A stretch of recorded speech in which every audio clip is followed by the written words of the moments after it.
the last that we'll hear about forced labor. As everyone may be aware, the issue of forced labor in cotton supply chains has been happening for many years and in many countries. So not just in Xinjiang. I think the key uncertainty right now is how do you prove that your cotton came from a certain place, it was of a certain type of cotton, that you really know your supply chain. And that's just the glaring risk, but it's also an opportunity, I think, for the brands and manufacturers to really get to know what cotton they're using, how do they manage it, and really get their arms around supply chain security, and that's really I think a key thing that has to change. And Ben, maybe you can add on to this because, as Maylin said, there are lots of risks lurking out there. So, from your perspective at Oeko-Tex, you offer certifications for social compliance, chemical inputs, and environmental outputs. What are the types of threats that your members are most worried about right now? And then how do your certifications kind of help with that? Sure. Yeah. Thanks again for having us. I'm glad to be a part of this. It's the issue with the cotton supply chain certainly is top of mind right now for everybody. I think it's sort of the latest trigger, as we've seen others in the past, whether it was, building facility maintenance, whether it was chemicals in the supply chain. So I think those types of triggers certainly have come in the past, and as Maylin mentioned, will continue to be in the future. And so nobody really can anticipate, maybe what all of those are at this moment. But I think what it's really highlighted to people and what we get at through certifications a lot of times is how do we know who our supply chain is? How do we know how well those suppliers are performing in different areas? And so I think that's what's gained a little bit of more interest even than we've seen in the last couple of years, just because people really are trying to ask those types of questions to say, okay, we know about this, but what don't we know, or what haven't we thought about, and how can some existing tools in the market help us get ahead of those? Okay. And Roger, as a cotton merchant, you're right in the middle of these conversations about fiber provenance and traceability. How has the current situation changed how brands and retailers are viewing certainty and accountability right now?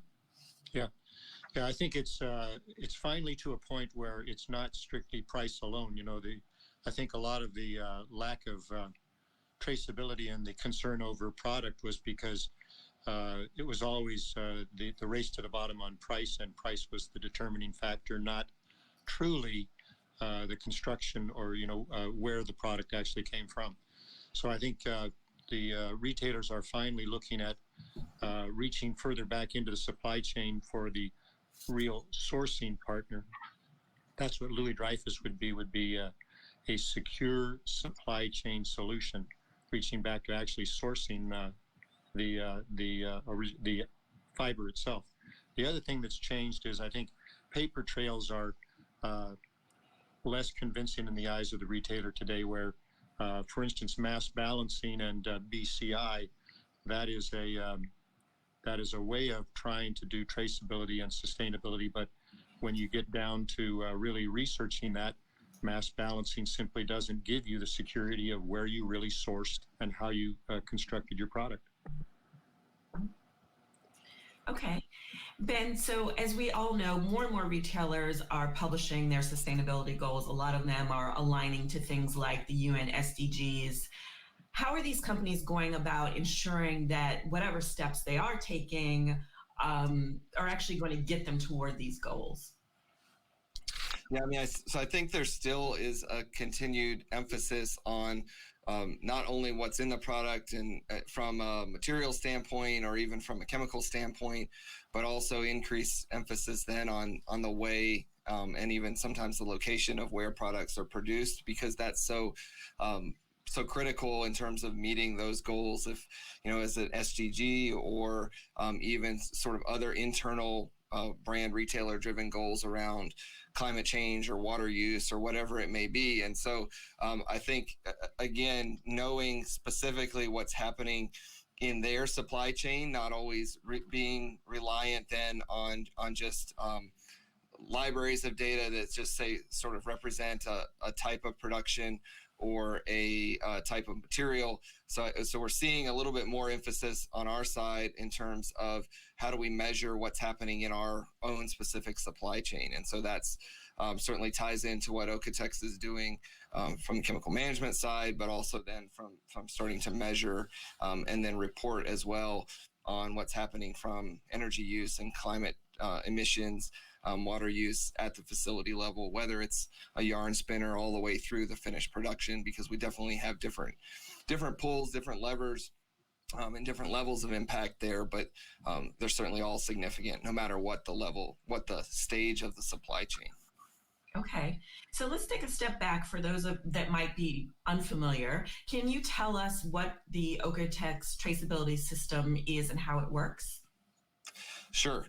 So we've got a couple slides here just to kind of overview. And so I think a lot of times people are familiar with Okotex really from the historical background of Standard 100 being about restricted substances. But really when we start to think more about traceability, it really comes down to one of the other product label tools, which is the Made in Green certification process. And so that really is reliant still on Standard 100 and the chemical testing side, but it also is very important and critical for the supply chain to have measured their impact and measure their operations from a complete sustainability picture, which is where the step process at the facility level comes in.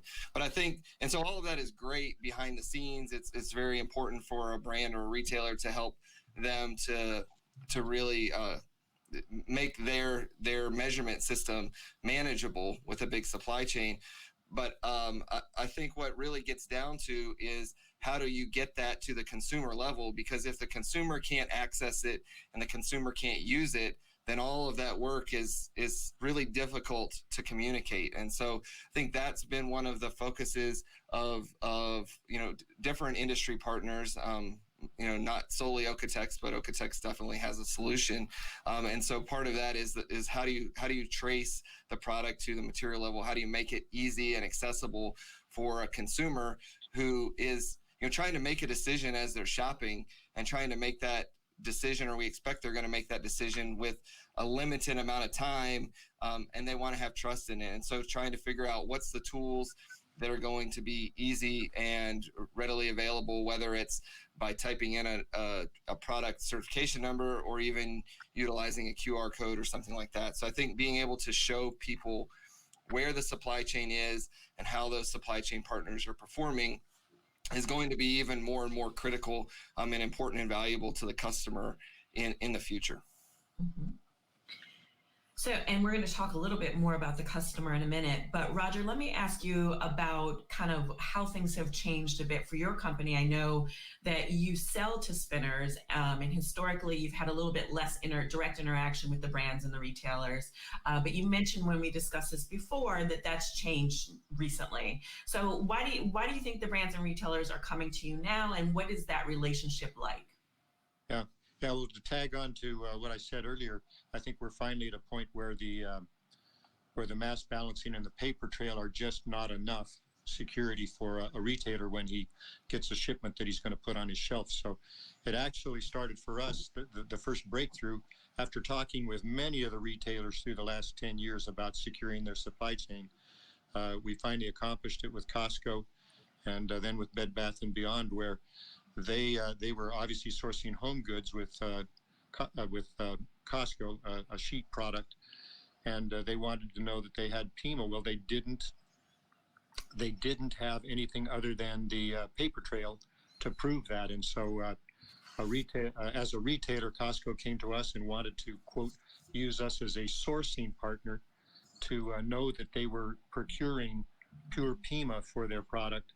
And then we partnered with Applied Sciences to be the independent tester. So through the supply chain, they could actually do testing to ensure that the product remained pure, or what they really thought they were sourcing. So I think retailers are now coming to us wanting to understanding that it's going to cost them a fractional amount to secure their supply chain to the extent that it's important to them by, number one, coming to someone such as ourselves. Louis Dreyfus is the largest global merchant sourcing raw cotton from every different growth in the world. And with us sourcing that cotton for them to the spinner, and then using an independent testing such as Applied Sciences, they can gain the security they've always looked for from the sourcing of the raw fiber through to the product that they put on their shelf. Because on the paper trails and in terms of some of the testing that's being done in the past, they've recognized now that if they're testing when they're about to put their shirt on the shelf, it's too late if anything has gone wrong. They have no solution. So that's, I think, what retailers are coming to, is realizing that it's easy now with all the communication, the ease of communication, they can reach back further into the supply chain, come directly to someone such as ourselves in sourcing the product of exactly what they want from where they want it. And we're in terms of Xinjiang, where they don't want to source it from, we can be that sourcing security for them, along with a form of testing program that will give them ultimately what they really want, is the traceability and purity of product that they put on the shelf. Right. And before we move on to our next question, just a reminder, I see some questions coming in. If you at home listening have a question, you can put it into the chat feature on the lower left-hand side of your screen, and we'll get to as many questions as possible toward the end. And I know some people are asking also, we are recording this webinar. It will be available on the Sourcing Journal site.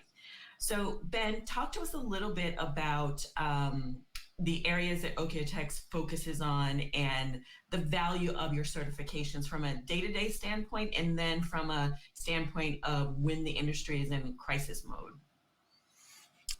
Yeah, I mean, I think it's, we're trying to achieve similar things. And I think so one is just a matter of how do you prepare in advance, really, again, with the strategy that, okay, this is important for our consumers and we want to have an easy way to communicate what we're doing to them. You know, everybody's doing, when you're doing something really well, you definitely want to get credit for it, right? And so I think that's part of the reason companies are choosing to use certifications, because there are a lot of partners that are doing a lot of good things in the market. And then if you have some additional cost related to it, trying to figure out how do we get some value out of that, or how do we quantify that value out of it, is one thing. I think that definitely helps as you go into potential crisis mode as well, because it helps you to be able to react.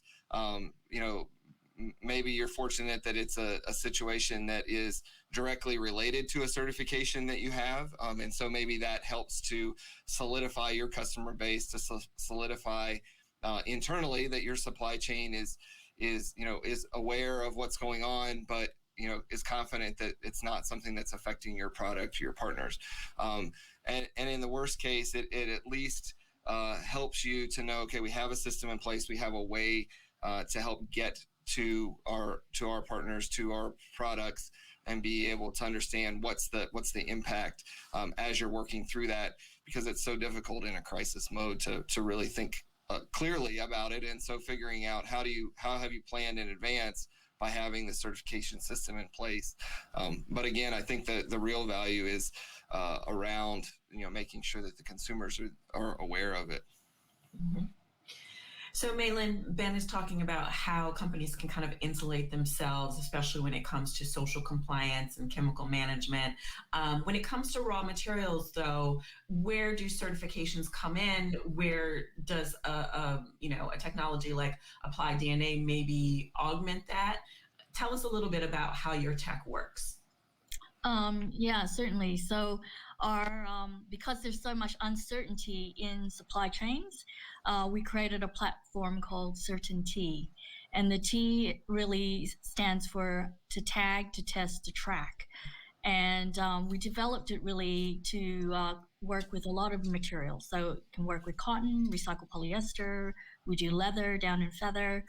And basically, it's the use of an actual physical DNA tag that's applied onto the fiber itself. So once it's on the fiber, that enables you to verify that material in yarn, in fabric, and in finished goods.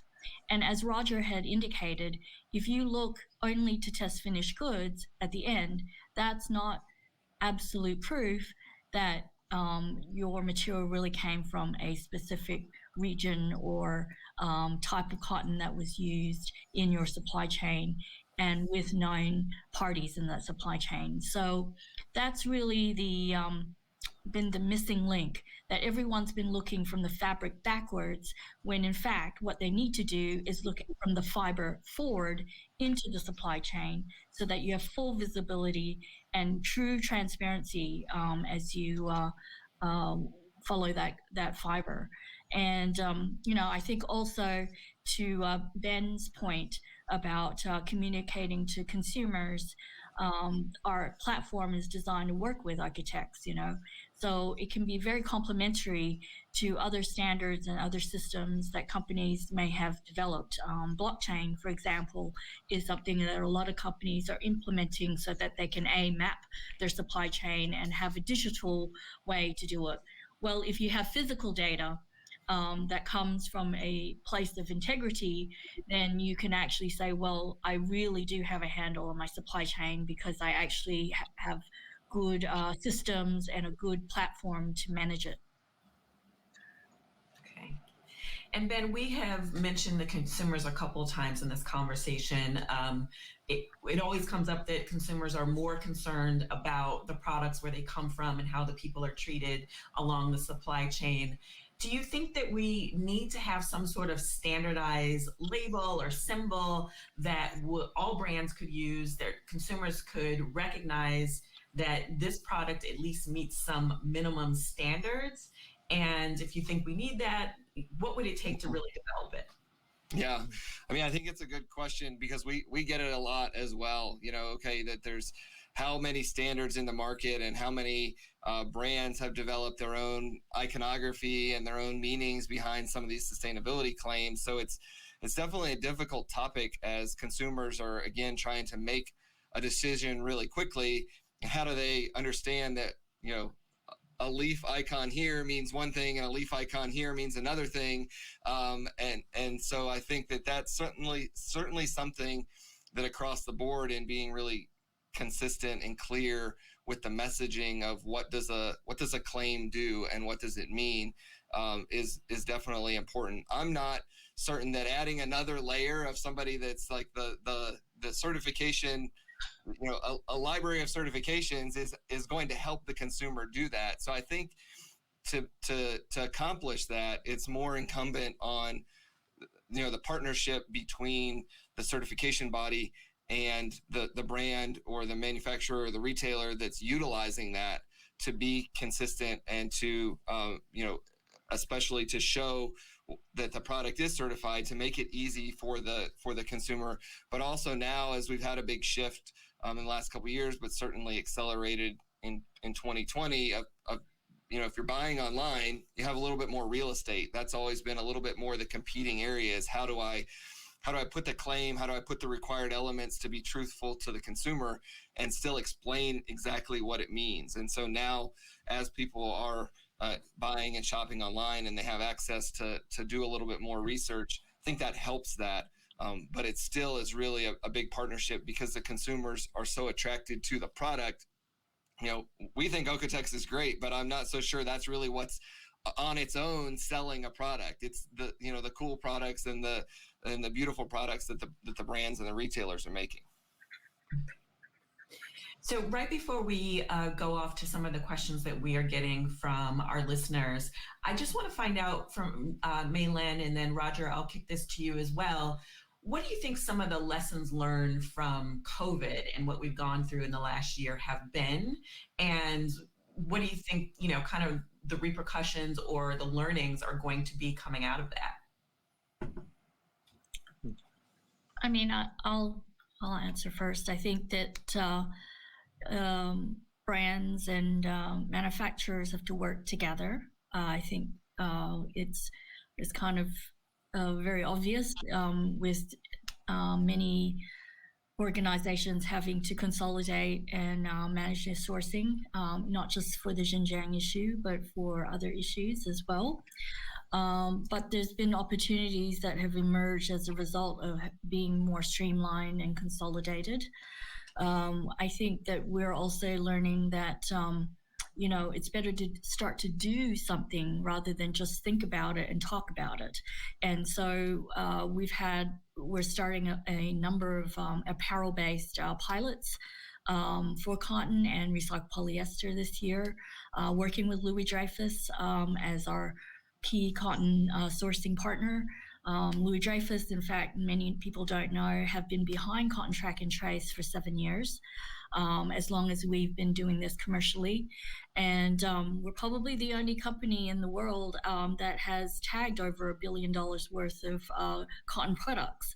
And that's maybe a little known fact too. So I think there's a lot that can be done. But the first step is actually to do something and not just talk about it. Yeah. Maybe the only thing I'd want to add is just that the disruption of COVID also gave people a lot of merchandisers and retailers the opportunity to restart. And so I think a lot of people, it's hard to shift in when you're going full speed ahead, and a lot of the retailers just simply didn't want to consider some of the changes to make a more secure supply chain. But with the interruption of COVID, I think a lot of people have done a lot of rethinking and retooling. So there seems to be a big surge of retailers that have made contact with ourselves, wanting to be able to reach back to actually know where they're sourcing from. Whereas before, some of them, as I started with early in the conversations, price was maybe the primary consideration. Well, now that's not the very top of the checklist anymore. Now it is shifting more towards, well, what am I really sourcing, and what is the traceability? Am I really tracing such that I know what I'm putting on my shelf? Okay. All right, so right from there, we're going to jump into some questions from our audience, and just piggybacking on what you just said, Roger, talking about cost. It may not be the number one concern anymore, but it's still on the list, clearly. Yes, it is. Yeah, Yes, so someone is asking, what's the premium that retailers are willing to pay to have traced and certified cotton today? Do you think it's maybe a 10% upcharge over what non-trace cotton would be? What's your feeling on that? Yeah, boy, you've got me out in deep water there, but I'll take a crack at it and say, I want Mei-Lin to be thinking about this. I think it's much less than a 10% in terms of traceability. I would call it more like you're adding in the 2 to 5%. I think would cover it, but maybe Mei-Lin has a different response. I think from a brand perspective, they're thinking, well, how much does this add to the actual finished garment? Mm-hmm. And it's pennies. Pennies. So it's not. That's a good answer. It's not a huge premium, but more importantly, is now they have a way to prove it. The cost of a recall or the cost of the reputation, because you didn't do anything, is much greater. And I think that any CEO or supply chain officer of a company has to be thinking not just how to meet the sustainability goals, but also how to prove that the sustainability goals match up with the raw materials that are used. Those two things are not mutually exclusive. They go together. And so I think working with us, working with Ben, working with Lou Dreyfus, is going to take collaboration in the industry to affect positive change. Yeah, that's a good answer. I want to follow Maylin there to say it is virtually a few pennies per pound of cotton. And the reason that got kind of obscured in the system is the spinner in the middle between the retailer and ourselves as the merchant sourcing supplier. They were becoming more of a price determining factor than maybe they should be going forward, where the retailer was really not reaching back and paying the penny or two per pound to secure supply chain and test it, versus letting the spinner in the middle simply work out price discovery and to the best of his advantage. Okay. Roger, I think this is probably a question for you as well. They're asking if their product is blocked by customs because of concerns over Xinjiang cotton, what is the proof that they need to be able to show in order to, prove that that's not the case? Well, again, we've partnered with Applied Sciences on that, where we have actually done the genomic testing, and I'm about to get in deep water again, Maylin, but I'll leave that to our independent tester. But we have pulled samples out of Xinjiang such that they have been tested, so we have a truth, ground truthing on Xinjiang cotton that can be easily seen when tested. So when they request that they do not want Xinjiang cotton in their particular product, if they're sourcing with Louis Dreyfus as their sourcing partner, we can verify that the cotton sold to their spinner was not Xinjiang, and then the genomic testing can actually confirm that Applied Science has done. I would just sort of add to what Roger's saying is that, you need to have a means to verify what the cotton is, and not just look for what it isn't. And we've been verifying, for example, Pima cotton from the US because we tag it.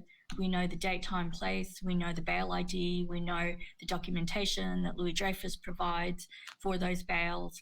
There's, 20 odd HVI tests that they conduct on the cotton. There's a lot that goes into verifying the provenance of the cotton region, of the type, of who is managing it. So that's the beauty of working with us, because I think you can sleep better at night because at least that raw fiber, A, is what it is, and then B, hold the spinner and the manufacturers accountable for making sure that fiber that is delivered to them stays that way. If you start with good material from the beginning, then in theory, you should have good finished product at the end. And that is what's going to show to customs exactly how you prove genetically and forensically that your product started at one point and ended up at the finished product. Ben, this question is for you and probably represents a lot of our listeners. They want to know what's the best way to manage all the certifications, staying on top of expiration dates and any other things that need to be taken care of on maybe an annual or regular basis. Yeah, so if you have a product, the main requirement from OEKO-TEX is that if a product is labeled, that all the component materials are covered, and so you're expected then to certify a finished product. And so at a consumer level, that would be the whole T-shirt, the whole bed sheets, whatever it may be. And so there are can certainly be a lot of supplier certificates that build into that in the beginning. So you can have certificates from a yarn supplier to the to the mill, to the cut and sew facility. And so there can be a lot of certificates in a lot of different places where the testing is happening, or the step certification is happening. But at the end, as a retailer and a brand, as long as you're managing and keeping track of that finished product certificate, or the certificate from the supplier of the finished product, then that's really what you need to do. You don't have to worry about the expiration dates of their suppliers and their suppliers' suppliers, because that's taken care of by Okotex and the institutes during the certification process. So there is a tool that Okotex has on their website where you can set up relationships between your supply chain, and those certificate details can be linked. To be quite honest, we have a lot of suppliers that are managing it on their own, either within their own product development system. So they're either, tracking it in an internal PDM system. We have some suppliers that are tracking it and managing that through some of their other service providers, somebody like TechSpace, who is managing some of their other testing data. And then others that are managing it just through Excel spreadsheets, because they know within each category that people are responsible for those suppliers. So those are kind of the main ways that people are keeping track of it, and they're just sort of evolving it as they're keeping other details around their suppliers. Okay. This question is specific to the Okotex 100 standard. The person is asking, does the finished garment need any other chemical or safety testing for selling it to the end consumer? They're saying, such as flammability or pilling, or California Prop 65. Yeah, so two totally different ends of the spectrum. I can try and tackle both of them briefly so that I don't monopolize the time. But the standard 100 is really focused on product safety and testing for chemical substances. So the flammability, as it might be relevant for CPSIA testing in the US, is not something that's covered within the standard 100 automatically. So a lot of times companies are still coming to us because we're a testing lab, and so we can do flammability on the side. So we make that a little bit more manageable for them as they're sending samples anyway, but it's not something that's required within the standard 100. And then Prop 65 is the sort of beast of its own, where a lot of the substances that are there are covered by standard 100 testing. And so then you get into the real question of, it's a big difference of not just saying that the substance is there, but how are you preventing exposure and how are you warning the consumer? So I wouldn't say that you can automatically expect that if an attorney in California is suing you because of California Prop 65, that standard 100 is going to make it an open and shut case. It's going to give you a lot of the details to make sure that you're prepared. But to a certain extent, no amount of testing is going to make you completely immune to Prop 65. Okay. And we have someone asking how how do you deal with suppliers who are hesitant to get on board? Let's start with May-Lin on this one, because I know cost is always a concern, but there are other concerns. What do you hear? What kind of pushback do you hear when you're pitching your technology in the market? I think it's really about how to set it up within their current operation. So, for example, if you're a vertical operation, how does that work? And so we will work with them to talk about how to it's not just about using the traceability system, but you have to have good chain of custody and protocol, segregation of your material when it comes in, where it goes and it's stored in a secure manner. If you're not using all of our tag material, then you definitely need to segregate. There should be some, visual identification, signage, and, chain of custody related processes related to how to handle the cotton. So there are things that may not have been done previously that would have to be discussed, but none of them are insurmountable. And it's just a question of, are you committed to it? And you will do everything to ensure that you have a safe and secure way to manage your cotton. Ben, do you see any of these same questions or different questions from suppliers in the industry and brands and retailers that may be unsure if they need these certifications? Yeah, I mean, certainly a lot of, from a brand retailer perspective, it's a lot driven by education and, what their strategy is, again, for supply chain management, but also the consumer communication side. And then it's very different from the supplier side, because the resistance is really a lot of times driven by the cost. And so that's different, it depends from supplier to supplier or from retailer to retailer for how they're already working with those suppliers. So if there already is an expectation of chemical testing and you can incentivize them to say, okay, if you're bringing a standard 100 certificate that's going to exempt this testing that we're already requiring, then that can be a pretty fair and even trade.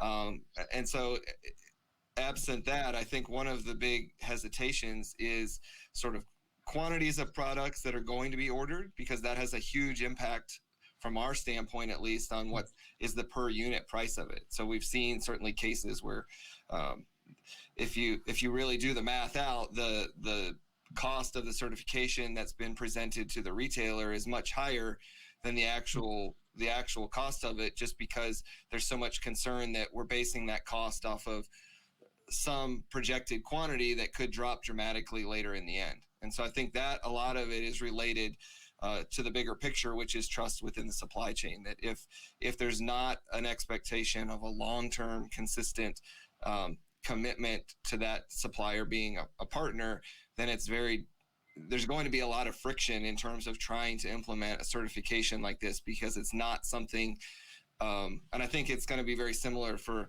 Maylin and Roger, is that it's not something that you just can jump into and jump out of from season to season. It's going to be a lot more beneficial to have something that your supply chain can count on, and then ultimately your consumer can count on seeing there next season as well. Okay. And Roger, if there is a retailer out there right now that's kind of heard the drumbeat and the need for traceability, how do they start today in evaluating their current supply base? How do they start today? Well, I guess the answer is they have a paper trail right now, and they need to evaluate how they get to an actual traceability and a sourcing. The paper trails, the BCIs and mass balancings, everybody is becoming more and more uncomfortable with that, because it really doesn't give you a proof. So I think the answer is that retailers are communicating with us directly and beginning to see the ease with which they can actually confirm with their sourcing from a merchant such as ourselves with the raw fiber, and then have an independent testing partner such as Applied Sciences, where they can begin to put together that system that they have always really wanted, but we're unsure they could really easily and effectively put together. It's there now, because of the ease in communication, and because of the partnerships that are available to the supply chain now. Okay.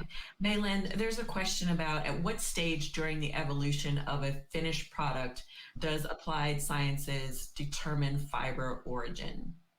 Mm-hmm. I mean, I guess the way we think about it is that we really look at all of it, from the fiber to the yarn to the finished product. And as Roger said, if you want to send us a finished product to test, our basic answer will be, well, we don't do standalone testing on finished goods that are unverified. How did you get to this finished product without knowing, all the other parts that went into it? So, the short answer is that if you can address the sourcing issue and where you're getting cotton from in the first place, then you have a much better chance to then be able to say definitively that your cotton came from this location, it had this bale identification, it had these qualities, because at the end of the day, you still have to deliver a quality product that is also consistent, not just have the traceability. You have to have a product that people love, So I think all of those things help together to prove, each of those steps, And like I said, if you're not thinking fiber forward, then I think it's very hard to achieve true traceability and expect that you'll just get it from testing a few samples a year, which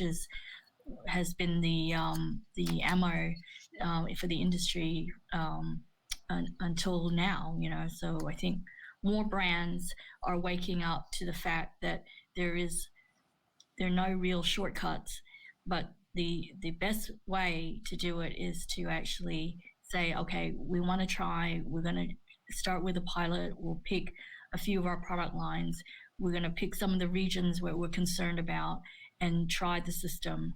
And I think that's the best way to learn. Ben, someone's asking about how to communicate the OEKO-TEX 100 standard on their website to the consumer, especially if they're in a position, I guess, where they don't necessarily want to show their full supplier base, worried about, showing it to competitors and things. What's your suggestion there? Yeah, it depends a little bit on which certification they're working with. So if it's standard 100, there's always separation between the scope of the certificate and what products are covered and the supplier, because that's been a concern that the supply chain it is proprietary, and from if what we're trying to communicate is chemical safety, it isn't the main driver to be telling everybody who's producing it and where. So there is separation there. People can utilize their suppliers' certificates without fear that the supplier name is connected, so their competitor can't go and buy the product and automatically tell who made it. On the Made in Green labels, it's a little bit different story, because that is one of the main values of it, is that you can share your transparency of your supply chain if your consumer wants it. There still is an opportunity within there to create a certain level of anonymity to the supply chain. So you could still tell your consumers that, okay, the yarn came from this location, the fabric was made in this location, the finished garment was maybe cut and sewn in another country, and then here it is in this retail country. So there is still an opportunity there to tell a piece of the story. I think the expectation, though, of the consumer is changing, that they're going to want to know even more and more pieces of that. So I think that's something that people have to consider as they make those decisions going forward. It may be okay today, but there may be a different level of expectation from the consumer in the future. Okay. Yep. So there's a question. I'm going to kick it to you, Maylin, but the person is asking to kind of differentiate something that you and Roger have said. So Roger's talking about being able to make sure that your cotton did not come from Xinjiang, and you, I think, had mentioned being able to confirm the source, which is kind of the same but different. Can you differentiate that for us and clarify? Yeah, I mean, I think that if we work with customers, say if they are using U.S. cotton grown in California in the San Joaquin Valley, we will work with Louis Dreyfus to meet the specification that they require for their yarns to be spun from a certain quality of cotton. And then we'll work with Louis Dreyfus and the supplier to make sure we have independent testing of samples across bales, within bales. We do that too. We do our genotyping testing as well, in addition to the tagging that we do. So it's a multi-layered approach to traceability. It's not just a one method approach. The other thing is that a lot of people don't realize with mass balance and BCIs that there really isn't much attribution to the physical material itself. And I don't think the supply chain really fully understands that there is no identification. It's about not having identity. Yeah. It's like the converse of everything you're trying to do in traceability. So, that's why it's confusing, I would say, to a lot of people in the industry, like, oh, BCI, it sounds like it's better cotton, but it really is a very opaque system that definitely needs some degree of physical traceability to really make it work. So that's one thing. And then, I think in terms of responsibility as well, right, for the supply chain and what's going on, everyone's like, well, yeah, the brands are definitely ultimately responsible, but it is also the responsibility of the fiber producer and the spinners and the manufacturers to also own some of that responsibility to make sure they prove to the brand that they are in fact doing what they say they're doing, and it isn't just another paper certificate that you can pass off. And so that's, we talk about responsibility. Everyone's responsible, but the brand ultimately will be responsible if they're making a certain claim on a certain product to the consumer. And so I think that's something that is very important to think about in terms of working together. It isn't a singular or only one group of people are responsible. Responsibility is shared amongst the supply chain. And you answered another question that we had that came in with that as well. They were asking who ultimately should be responsible. Ben, there's a question here about if there is a premium to consumers that could be charged for companies that do have a fully traceable supply chain. Is that a possibility? Would consumers, do they value it enough to pay more, I guess? Yeah, I mean, I think it's similar to the question earlier as well, and it's something that we discuss a lot of times with our retailers, because Okotex did a consumer survey a couple of years ago, and I think it's consistent with what other groups across the industry have done in recent years, is that if you ask a consumer, are they willing to pay a premium for it, then automatically they almost always say yes. And what we've seen and discussed and heard from our retail partners is that doesn't always check out with what they see when consumers are actually asked to put the money down at the register. And so trying to quantify that is a very difficult piece of the puzzle. And so, I think that drives why we try and quantify other pieces of the puzzle, because I think it's very difficult to get good data to say, a consumer is definitely willing to put this much money into it so we can sell it for a premium like this. I think we're still a ways away. Maybe at some point we get that information, but I'm not sure that you can trust what the consumer says all the time, because their actual behavior is different. Mm-hmm.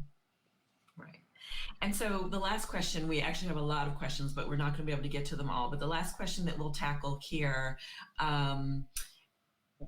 for small retailers and brands, and Ben, you can lead us off on this, is it feasible to use your offerings, your certifications, and Mei-Lin, your technology, or is this really something that only makes sense at scale?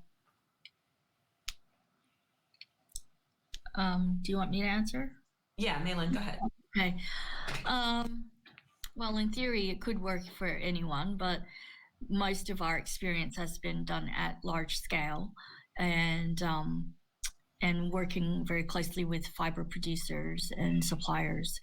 But we worked with smaller retailers and large retailers, so it really is a function of the need of the client and what they want to prove as the claim. It can definitely work. It's just our experience has been mainly with larger retailers. And Ben, what about for the certifications? Are they ideal for smaller players?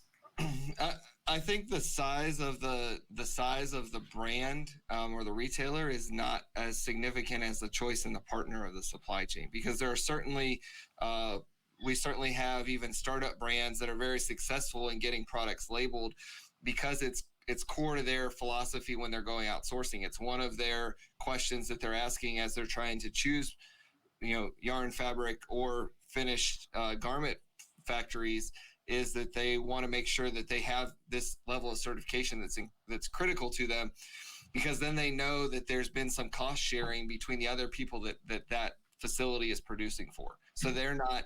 It is expensive if you're a startup and you have small quantities and you're the one initiating it.